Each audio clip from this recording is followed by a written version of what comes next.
Good afternoon YouTube, this is Warbles on a Lot here, and we're looking down the nest or the burrow of a New England funnelweb which lives in my lawn. And I feel pretty safe at the moment because this spider is a little bit like an infantry soldier that's felt the vibrations of a tank coming. And the soldier doesn't want to have a fight with a tank with his bare hands, so the soldier has gone to hide in the hole. And the tank might hang around for a while, but then it'll go away and the soldier can pop his little head up and get on with his day.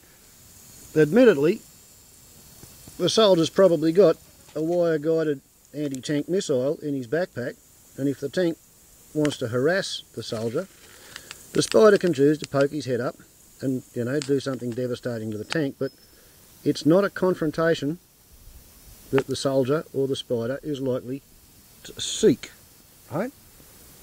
So that's part one, you know, living with the spiders. They're not aggressive enough to harass people. So, I didn't realise how many spiders there are living in the lawn until about 5 years ago when I got a head torch.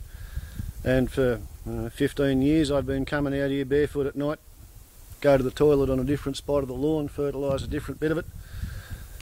And when I got a head torch, the first time I came out wearing the head torch, I suddenly saw that there were little clusters of reflective eyeballs from, you know, you can see maybe 3 or 4, maybe sometimes, you know, 6 on the top of each spider.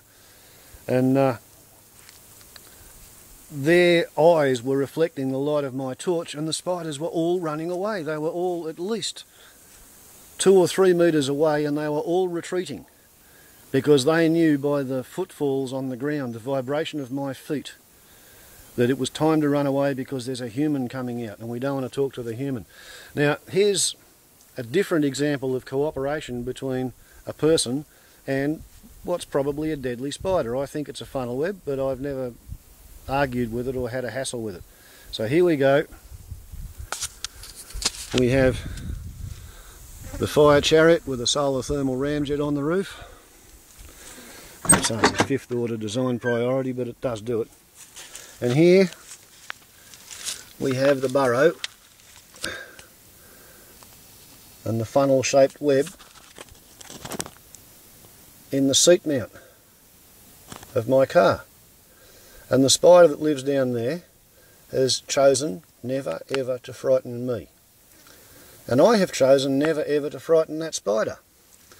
And I don't know, but I like to think that that spider has got a pretty good idea of what I smell like and what I behave like, and should anybody else who's not authorised to drive my solar thermal ramjet assisted 4-wheel drive jump in the car and try and make off with it, well, I don't know.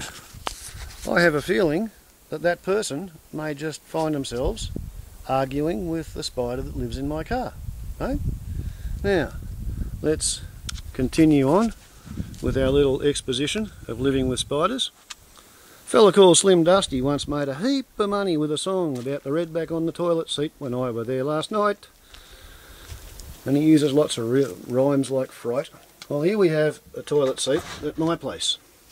And I'm going to turn that toilet seat around.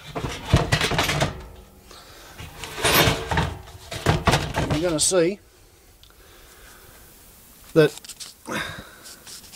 at the back of the toilet seat, here we have 1, 2, 3, 4, 5 funnel-shaped burrows, and I'm pretty sure they're not your actual funnel webs because I've seen them.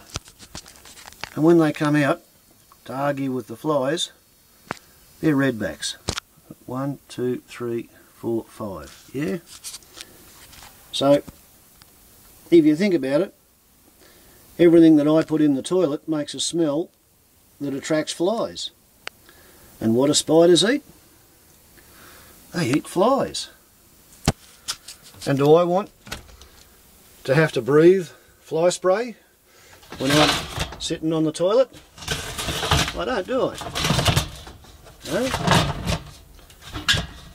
So, you might say that there's a community commensal relationship between me and the redbacks that live on my toilet seat. They eat the flies, I make the smells that produce the flies, and therefore they don't harass me. Right? It's not rocket science.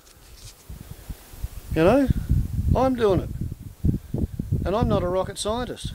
I stopped at solar thermal ramjets when I was augmenting the four-wheel drive. But just consider the idea that spiders have got the ability, some spiders, have got the ability to kill people in order to teach people to have respect for life. Right? You get on with your life and the spider will get on with its life, and it's only when you start trying to irritate or control or otherwise annoy the spider that the spider decides to give you a little bit of a lesson in humility. Right? So far I'm apparently just barely humble enough that my spiders and I get along fine. Yeah, Warple's on a lot to YouTube. Please pay attention. Ciao.